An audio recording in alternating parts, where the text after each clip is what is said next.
আমাকে অনেক সময় অনেকে অনেক বাজে কথা বলেন, কটু কথা বলেন, হজম করে চলে যায় যে আমার ভাই হয়তো ভুল করেছেন। আমি আবার তাকে পাল্টা বলতে গেলে অসুন্দর হবে, মানুষ ইসলাম সম্পর্কে ভুল ধারণা নেবে। আমি সবর করার চেষ্টা করি। আল্লাহ আমাদের সব ভাইকে সেরকম হওয়ার তৌফিক দান করুন। ডক্টর আব্দুল্লাহ জাহাঙ্গীর রহমতুল্লাহ আলাইহি একটা কথা বলতেন। ইসলামী বিশ্ববিদ্যালয় কুষ্টিয়ার প্রফেসর ছিলেন, অনেক বড় আলেম ছিলেন, আপনারা অনেকে চিনেন। স্যার একটা কথা বলতেন যে মুসলমানদের মধ্যে যে অনেকের আগুন লাগছে, এই হুজুর ওই হুজুরের বিরুদ্ধে, ওই হুজুর ওই হুজুরের বিরুদ্ধে বলে, এগুলো আমি থামাতে পারবো না, এত ক্ষমতা আমার নাই যে আমি থামাই দেব। তবে আমি একটা কাজ করতে পারি, সেটা হলো নতুন করে যেন কোনো আগুন না লাগে, আমি এই জন্য কোনো কারোর বিরুদ্ধে খোঁচাখুচি করি না। আমি আব্দুল্লাহ জাহাঙ্গীর রহমতুল্লাহ সেই বিষয়টাকে মাথায় রেখে কোরআন হাদিসের নির্দেশ দিকে তাকিয়ে আমি পারতপক্ষে আলহামদুলিল্লাহ আমি কোনো আলেমকে খোঁচাখুচি করি না। আপনারা শুনছেন কোনোদিন খোঁচাখুচি করতে? আমাকে অনেক সময় অনেকে অনেক বাজে কথা বলেন, কটু কথা বলেন, হজম করে চলে যায় যে আমার ভাই হয়তো ভুল করেছেন। আমি আবার তাকে পাল্টা বলতে গেলে অসুন্দর হবে, মানুষ ইসলাম সম্পর্কে ভুল ধারণা নেবে। আমি সবর করার চেষ্টা করি। আল্লাহ আমাদের সব ভাইকে সেরকম হওয়ার তৌফিক দান করুন। আলেমদের মধ্যে যারা মতবিরোধ করে, আরেকজনের পিছে লাগালাই করে, পাবলিকের সামনে একজন আরেকজনের বদনামিতে লিপ্ত, তারা জানে না যে তাদের পায়ের তলায় মাটি নাই। এই দেশে ইসলাম বিদ্বেষীরা ষড়যন্ত্র করে কত ভয়ঙ্কর গর্ত খুঁড়ে রেখেছে, এটা যদি তারা জানতো তাহলে এই কাদা ছড়াছড়ি বাদ দিয়া সেগুলোর বিরুদ্ধে তারা লাগতো। তারা প্রকৃত অবস্থা জানে না। যেই কোনো আলেম, যে কোনো ধার্মিক মানুষ, তিনি যদি পরস্পর দ্বন্দ্বে লিপ্ত হন, তাহলে বুঝতে হবে যে বড় বড় চ্যালেঞ্জগুলো সম্পর্কে তিনি জানেন না, সেজন্য তিনি এই ছোটখাটো বিষয়গুলো নিয়ে পড়ে আসেন। আমরা নিজেদের পিছনে লেগে আসি। আজ শয়তান আমাদেরকে একজনের পিছনে আরেকজনে লাগাই দিছে। আপনারা সাধারণ মানুষ হিসেবে আপনাদেরকে আমি একটা অনুরোধ করতে চাই, সেটা হলো হুজুররা যদি নিজেরা লাগালাগি করে, আল্লাহর হস্তে আপনারা ওই লাগালাগি করেন না, হুজুরদেরকে আপনারা অন্তত বয়কট করবেন। যে আমরা এই সমস্ত খোঁচাখুচি করা মানুষগুলোর সাথে নাই। এবং অনেক সাধারণ মানুষ আছে, এক হুজুরের ভক্ত হইয়া আরেক হুজুরের 14 গোষ্ঠী উদ্ধার করে, আছে না নাই?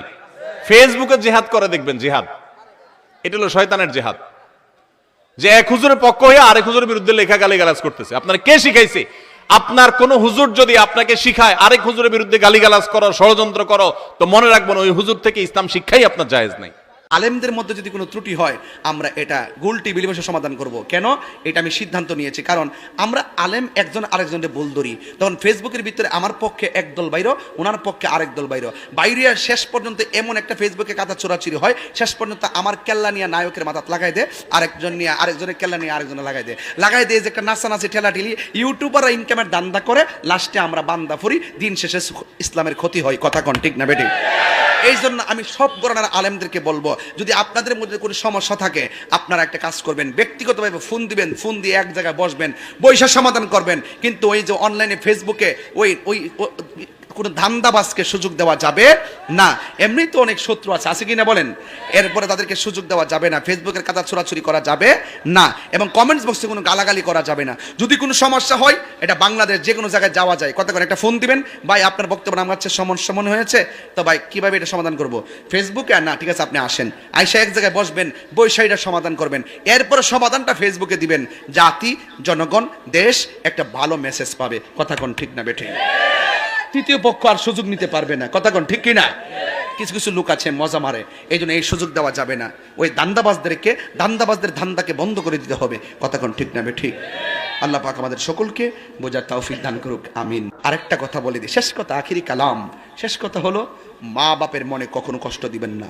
মা বাপের মনে কষ্ট দিয়ে আমার সামনে বসে ওয়াজ শুনবেন, এত বড় স্পর্ধা আপনার মতন মুড়ি তাহিরি দরকার নাই। যেই পিসাব বলবে মা বাপের সেবা লাগতো না, আমি তো তোর সব, এটা পিসাব না, এটা সকালবেলার পেশাব। এই ফলাফান্ডে 3 বার কোটি ওই পিসাবরে আমরা মানি, ওই পিসাবরে মানি। একটা হইল মাছ যদি আয়া খ, আমরা দেশে কিছু মুরিদ আছে না, একটা হইল মাছ গাথার থেকে পাইছে, বৈশালের গাথার থেকে পাওয়ার পরে আরে একবার বৈশালের কথা মনে হয়েছো, একবার আরে যাক ফরক মনে বৈশালে মনে করেন একটা গাতার মধ্যে একটা হইল মাছ পাইছে, পাইয়া ইডারে নাহে দিয়া ওই যে এটা দিয়ে একটা সুতা ডুহাইয়া হাতের মধ্যে লয়ে গেছে পিসাবের বাড়িতে, যাই করতেছে বাজান একটা গাতার মধ্যে 1 বছর পরে হিঁচছিলাম, একটা হইল মাছ পাইছি। পিসাব কি দরকার ছিল, তোমার মার কাছে দাও, এটা জিয়াই রাখুক দে। দরকার ছিল পিসাবরে বলার যে একটা হইল পাইছো, তোমার মা বাপ লইয়া খাও।